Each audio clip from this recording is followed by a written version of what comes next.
ஜெய் ஸ்ரீ மாத்ரே நமக. ஜெய் குருதத், ஜெய் குரு பரசுராம். நமஸ்காரம். நான் கரூர்லேருந்து வல்சலா பண்ணிக்கர், பிரச்சனை ஜோதிடர். இன்றைக்கி நம்ம ஆனி மாத பலன்கள் மிதுன ராசிக்கு எப்படி இருக்குன்னு பார்க்க போகிறோம். இந்த ஆனி மாதம் என்றைக்கு பிறக்குதுன்னா 15/6/2025 ஞாயிற்றுக்கிழமை பிறக்குதுங்க. இந்த ஆனி மாதம் உங்களுக்கு நல்ல சிறப்பான பலன்கள் தான் கொடுக்க போகுது. என்ன அப்படின்னா, உங்களுக்கு சுக்கிரன் 11ஆம் இடத்துல இருக்கார். சுக்கிரன் 11ஆம் இடத்துல உங்களுடைய ராசியில் 2 கிரகங்கள் திக்பலம் ஆகுது. அதாவது உங்களுடைய ராசி அதிபதி யார் அப்படின்னா புதன். ஸோ புதன் உங்களுடைய ராசியிலே இருக்கிறனால அது ஒரு திக்பலம். அதே மாதிரி குரு திக்பலம். சூரியன் உங்களுடைய ராசியில் வராரு. இது திக்பலம் அப்படிங்கிறது ஒரு நல்ல இதுதான். நிறைய மாற்றங்கள் இந்த மாதம் உங்களுக்கு கட்டாயம் உண்டு. மாற்றங்கள் அப்படிங்கிறது உங்களோட லைஃப்பில் நல்ல மாற்றமாக தான் கட்டாயம் வரும். சனி உங்களுடைய ராசிக்கு 10ஆம் இடத்துல இருக்கார். 9ஆம் இடத்துல ராகு இருக்குது. 3ஆம் இடத்துல செவ்வாய். உங்களுக்கு இந்த மாதம் என்னென்னா மாற்றம் வரும், அதே நேரத்தில் டென்ஷனும் வரும். ஆனால் காசு பணத்துக்கு எந்த வித பிரச்சனையும் இருக்காது, கவலைப்படாதீங்க. செவ்வாய் உங்களுக்கு 3ஆம் இடத்துல இருக்கார். முன்கோபத்தை இந்த மாதம் தவிருங்க. யாராவது ஒரு விஷயம் சொல்ல வராங்கன்னா காது கொடுத்து என்னான்னு பொறுமையாக தயவுசெய்து கேளுங்க. எடுத்த எடுப்பிலையே அப்படின்னா அலட்சியம் தயவுசெய்து வேண்டாம். ஏன்னா நிறைய புது புது வாய்ப்புகள் உங்களை தேடி வரப்போகுதுங்க. ஒரு வாய்ப்பு வருது அப்படின்னா அது கட்டாயம் சின்ன வாய்ப்பாக இருந்தால் கூட அதை கப்புன்னு பிடிச்சி அதை ட்ரை பண்ணிட்டீங்க அப்படின்னா உங்களுக்கு ஸ்டார்டிங் பாயிண்ட் அங்கே தான். அந்த இடத்துலேருந்து நீங்கள் முன்னேறி போய்கிட்டே இருக்கலாம். அந்த மாதிரி உங்களுக்கு ஒரு வாய்ப்பு இந்த மாதம் உறுதியாக உண்டு. 3ஆம் அதிபதி தான் முயற்சி ஸ்தான அதிபதி. அந்த 3ஆம் அதிபதி உங்களுக்கு சூரியனாக உங்களுடைய ராசியில் வராரு. அப்போது சூரியன் வரக்கூடிய அந்த மாதம் ஆனி மாதம் உங்களுக்கு சிறப்பான பலன்கள் தான் கட்டாயம் ஏற்படுத்தி கொடுக்க போகிறாரு. உங்களுடைய ராசி அதிபதி ஆட்சி பெற்றிருக்காரு உங்களுடைய ராசியில். அதாவது முன்பை விட நல்லா நீங்கள் யோசித்து நிறுத்தி நிதானமாக செயல்படக்கூடிய மாதம் தான் இந்த மாதம். அதே மாதிரி நல்ல முடிவு டக்கு டக்குன்னு எடுக்கிறது, கிளவராக செயல்படுறது, முன்பை விட பார்த்திங்கன்னா சாதுரியமாக செயல்படக்கூடியவங்களாம் பெரிய லெவலில் வந்துடுவீங்க. இந்த மாதம் புதன் உங்களோட ராசியில் இருக்கனால நிறைய சாமர்த்தியமாக செயல்பட்டு பல விஷயங்களை சாதிக்கிறதுக்கு உண்டான அமைப்பு இருக்குது. ஒரு தப்பு பண்ணாலும் அந்த தப்பை மறைச்சிட்டு மிக பெரிய லெவலில் முன்னேறதுக்கு உண்டான முயற்சியெல்லாம் இந்த மாதம் எடுப்பீங்க. அதே மாதிரி சக்ஸஸும் அதில் பண்ணுவீங்க. பொதுவாக தப்பு செய்யாமல் இருந்து பழகிக்கங்க. 3ஆம் இடத்துல செவ்வாய் இருக்குது. உங்களுக்கு மிகப்பெரிய மைனஸ் அப்படின்னா முன்கோபம்.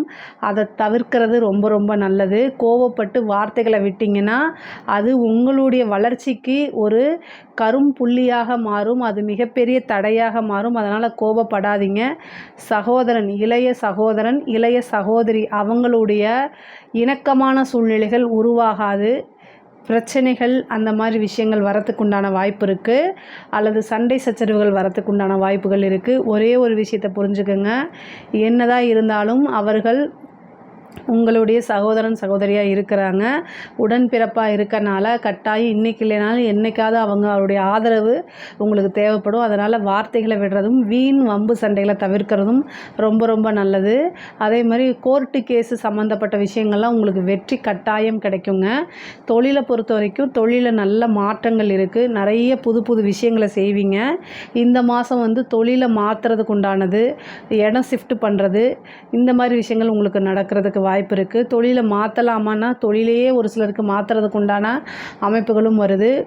பேங்க் லோன் கிடைக்கிறதுக்கு உண்டான வாய்ப்புகள்லாம் இருக்குது. தொழில் ரீதியாக அலைச்சல் அப்படிங்கிறது இருக்குது. 3ஆம் இடம் அதிபதி உங்களுடைய ராசியிலே இருக்கனால தொழில் ரீதியாக சிறு தூர பிரயாணங்கள் மேற்கொள்கிற மாதிரி இருக்குது. உத்தியோகத்தில் இருக்கவங்களுக்கு நல்ல வளர்ச்சியான மாதம். நீங்கள் எடுக்கக்கூடிய பொதுவாகவே மிதுன ராசிக்கு நீங்கள் என்னென்ன முயற்சிகள்லாம் எடுக்கிறீங்களோ அந்த முயற்சிகள் எல்லாமே சக்ஸஸ் ஆகிறதுக்கு உண்டான வாய்ப்பு இந்த மாதம் இருக்குது. பொதுவாகவே உங்களுக்கு பாதகாதிபதி குருவாக வராரு. ஸோ அதனால் ஒரு தடவைக்கு 2 தடவை ஒரு முடிவு எடுக்கும்போது கலந்து ஆலோசிக்கிறது நல்லது. பொதுவாக புதன் ராசிக்காரங்க எல்லாமே புத்திசாலியாகவும் இன்டெலிஜென்ட்டாகவும் இருப்பாங்க.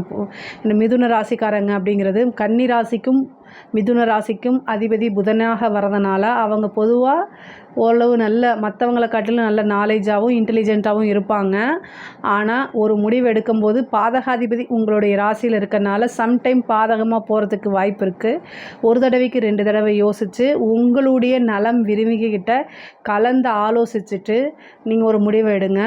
என்ன பாதகம் என்ன சாதகம் அப்படிங்கிறத நீங்கள் யோசித்து சிந்திச்சு பொறுமையாக தெளிவாக முடிவெடுக்கணும். அதுதான் உங்களோட வாழ்க்கையில் நல்ல முன்னேற்றத்தையும் உங்களைய உயர்வான இடத்துக்கு கூட்டிகிட்டு போகிறதுக்கும் உதவுமே தவிர டக்குன்னு ஒரு முடிவு எடுக்காதீங்க. ஆனால் இந்த மாதம் வந்து புதன் ஆட்சி பெற்றிருக்கனால நல்ல புத்திசாலித்தனத்தெல்லாம் யூஸ் பண்ணுவீங்க. நல்ல திறமையாக ஒவ்வொரு விஷயத்தையும் கையாளுவீங்க.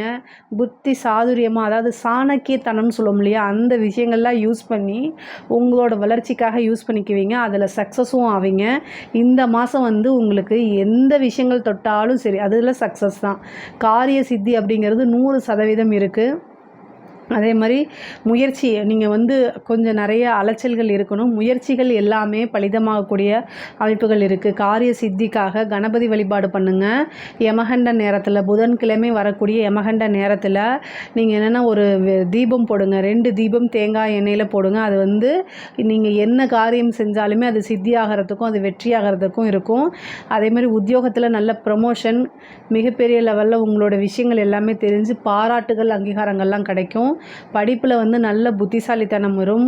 புத்தி கூர்மை, நல்ல ஞாபகத்திறன், நல்ல மார்க் எடுக்கிறது, இந்த மாதிரி விஷயங்கள்லாம் உங்களுக்கு நடக்கும்.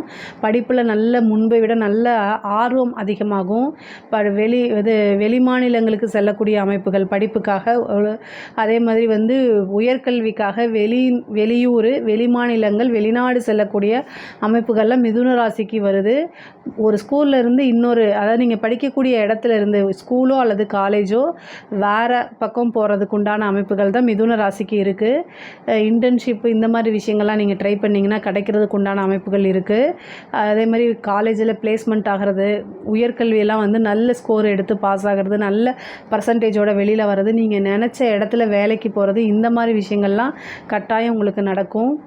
பொதுவாகவே பெண்களை பொறுத்த வரைக்கும் மிதுன ராசியில் பெண்கள் வந்து பார்த்திங்கன்னா இவ்வளோ நாளாக நீங்கள் என்ன விஷயங்கள் சாதிக்கணும்னு நினைக்கிறீங்களோ அந்த விஷயங்கள் எல்லாமே உங்களுக்கு தானாக தேடி வந்து கை கொடுக்கறதுக்கு உண்டான அமைப்பு இருக்குது. ஒவ்வொரு விஷயமும் யோசித்து நிறுத்தி நிதானமாக செய்யணும். செய்யறதுக்கு முன்னாடி உங்களுடைய நலம் விரும்பிகள்கிட்ட, அது பெண்கள் கல்யாணம் ஆனவங்களாக இருந்தால், திருமணமானவங்களாக இருந்தால் கணவன்கிட்டையும் அல்லது பேரண்ட்ஸ் கிட்ட, திருமணம் ஆகலை அப்படின்னா பேரண்ட்ஸ் கிட்டையும் கலந்து ஆலோசிச்சுட்டு முடியுங்க.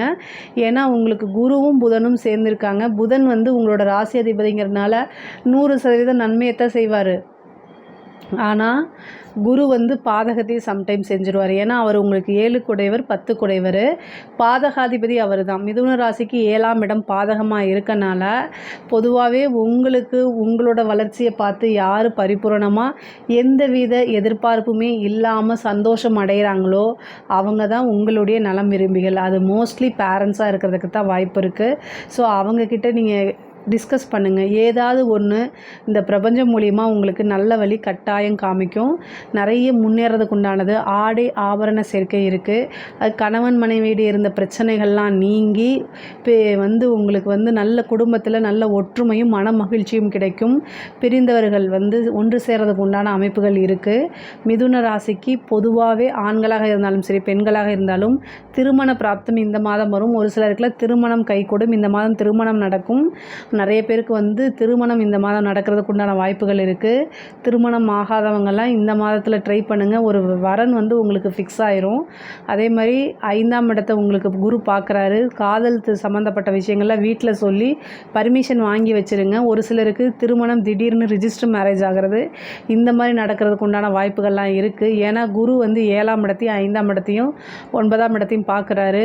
உங்களுக்கு செவ்வாய் 11ஆம் அதிபதி செவ்வாய் கேதுவோடு சேர்ந்துருக்காரு. கேது 3ல் இருக்குது. பதிவு திருமணம் ஆகிறது, இந்த மாதிரி விஷயங்கள் நடக்குது. பொதுவாகவே மிதுன ராசியில் இருக்கக்கூடிய பெற்றோர்கள், மிதுன ராசியில் உங்கள் வீட்டில் யாராவது இருந்தாங்கன்னா அவங்களுடைய பெற்றோர்கள், முக்கியமாக பெண் பிள்ளைகள் என்ன செய்கிறாங்கன்னு பாருங்கள்.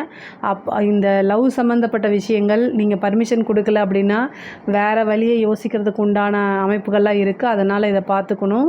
பொதுவாக நிறைய மாற்றங்கள் இந்த மாதம், அலைச்சல்களும் இருக்குது.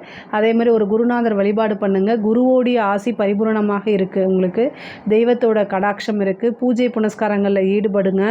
ஆன்மீகத்தில் இருக்கிறவங்களுக்குலாம் இது மிகப்பெரிய லெவலில் வளர்ச்சி. ஆன்மீகத்துறை சார்ந்தவங்களுக்கு மிகப்பெரிய யோகமும் வளர்ச்சியும் கை மேலே உங்களுக்கு கிடைக்கும்.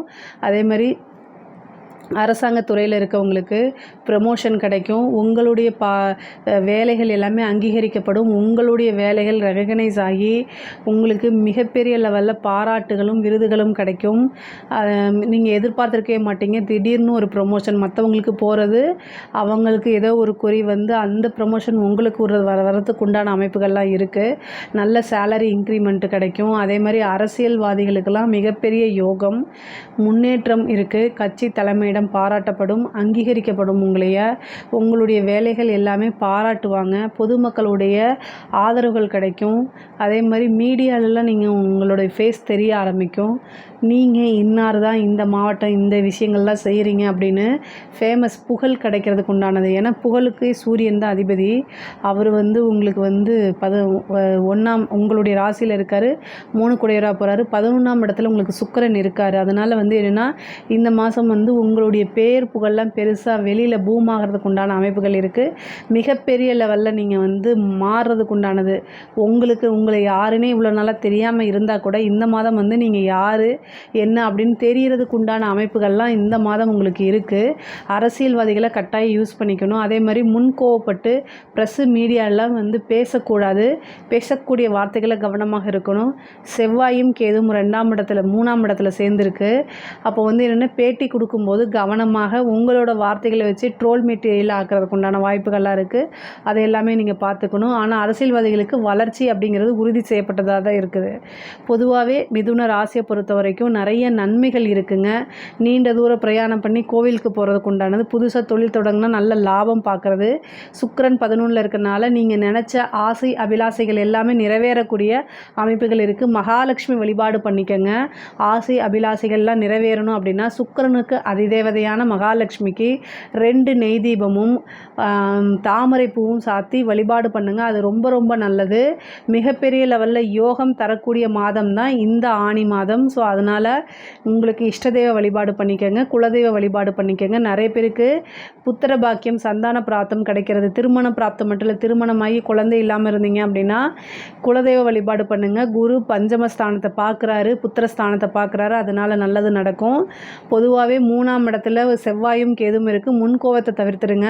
வண்டி வாகனங்களில் போகும்போது ஜாக்கிரதையாக இருங்க. உங்களுக்கு உண்டான பாகப்பிரிவினையெல்லாம் பிரச்சனைகள் இருந்துச்சு அப்படின்னா அது எல்லாமே சால்வ் ஆகி உங்களுக்கு உண்டான பாகப்பிரிவினை தன்னால் தேடி வந்து சேர்க்கும். வண்டி வாகனங்களை போகும்போது கட்டாயம் கவனம் இருக்கணும். ஒருத்தர்கிட்ட தேவையில்லாமல் ஆர்கியூ பண்ணுறதை தவிர்த்துருங்க. முக்கியமாக சோஷியல் மீடியாவில் இருக்கீங்க, மிதுன ராசியில் இருக்கக்கூடிய குழந்தைகள் 1 மாதத்துக்கு சோஷியல் மீடியாவிலேருந்து ரெஸ்ட் கொடுக்கறது ரொம்ப ரொம்ப நல்லது. தேவையில்லாத வெளி ஆள் அதாவது அதர் லாங்குவேஜ் பேசக்கூடியவங்க தெரியாதவங்க கிட்டலாம் ரொம்ப கவனமாக இருக்கணும். அவங்க மூலிமா ஏதாவது த்ரெட்னிங் வரதுக்கு உண்டான அமைப்புகள்லாம் இருக்குது. இந்த 3ஆம் இடத்துல செவ்வாயும் கேதும் இருக்கனால கட்டாயம் அதில் கவனமாக இல்லைன்னா நீங்கள் ஏதாவது பிளாக்மெயிலுக்கு ஆளாகிறதுக்கு அமைப்புகள் இருக்குது. ஸோ எதுவாக இருந்தாலும் சரி, முக்கியமாக பெண் பிள்ளைகளாக இருந்தாலும் ஆண் பிள்ளைகளுக்கும் இப்போலாம் பிளாக்மெயில்ஸ் வருது. அதனால் எல்லாருமே கவனமாக இருக்கணும். உடனடியாக பேரண்ட்ஸ் கிட்டேயோ அல்லது போலீஸ்கிட்டேயோ காவல்துறைக்கிட்டேயோ போய் உங்களுக்கு இருக்கக்கூடிய பிரச்சனைகளை சொல்லி தீர்வு காண்றதுக்கு பாருங்கள். பயப்பட்டீங்க அப்படின்னா கட்டாயம் நீங்கள் நிறைய விஷயங்களை லாஸ் பண்ணுற மாதிரி இருக்கும். அது வேறு பக்கம் கொண்டு போய் முடியும். அதனால் கவனமாக இருக்கிறது நல்லது. கம்யூனிகேஷன் சார்ந்தது. நீங்கள் யாருக்காவது கடன் கொடுத்து அவங்க உங்களுக்கு கொடுக்கலன்னா கோபம் வர்றது இயல்பு தான். அதுக்காக மெசேஜ் பண்ணாதீங்க. அதுக்கான சட்ட ரீதியாகவோ மற்ற ரீதியாகவோ தான் நீங்கள் அதுக்கு நடவடிக்கை எடுக்கணுமே தவிர நீங்களாக தேவையில்லாமல் கேவலமாக பேசி அனுப்புறதெல்லாம் ரெக்கார்ட் ஆகப்படும். அந்த ரெக்கார்ட்னால உங்களுக்கு நீங்களே அனுப்பிச்சி விட்ட வாய்ஸ் மெசேஜ் மூலியமாகவே பனிஷ்மெண்ட் வர்றதுக்கு உண்டான அமைப்பு வரும். உங்கள் மேலே கேஸ் போட்டுருவாங்க. இதெல்லாம் வந்து செவ்வாய்க்கு 3ஆம் இடத்துல இருக்கனால நடக்கும். அதனால் ரொம்ப ரொம்ப கவனமாக இருங்க. மற்றவங்களுடைய கோவத்தை தூண்டி விடுற மாதிரி பேசுகிறத தவிர்க்கிறது நல்லதுங்க. இந்த மாதம் வந்து உங்களுக்கு காசு பணம் வர்றது, நீங்கள் எடுக்கக்கூடிய முயற்சிகள்லாம் வந்து காரியங்கள் எல்லாம் சக்ஸஸ் ஆகிறது, காரிய சித்தி ஆகிறது, வருமானம் வர்றது, இதெல்லாமே நடக்கும். ஆசை அபிலாசைகள் எண்ணங்கள் எல்லாமே ஈடேறக்கூடிய மாதமாக தான் இந்த மாதம் இருக்குது. மிதுன ராசியை பொறுத்த வரைக்கும் ரொம்ப ரொம்ப சிறப்பான பலன்கள் தான். இதில் ஏதாவது சந்தேகங்கள் இருக்குது அப்படின்னா கமெண்ட்ஸில் சொல்லுங்கள், நான் கட்டாயம் ஆன்சர் பண்ணுறேன். நம்மளுடைய சேனலை லைக் பண்ணுங்கள், ஷேர் பண்ணுங்கள், சப்ஸ்கிரைப் பண்ணுங்கள்.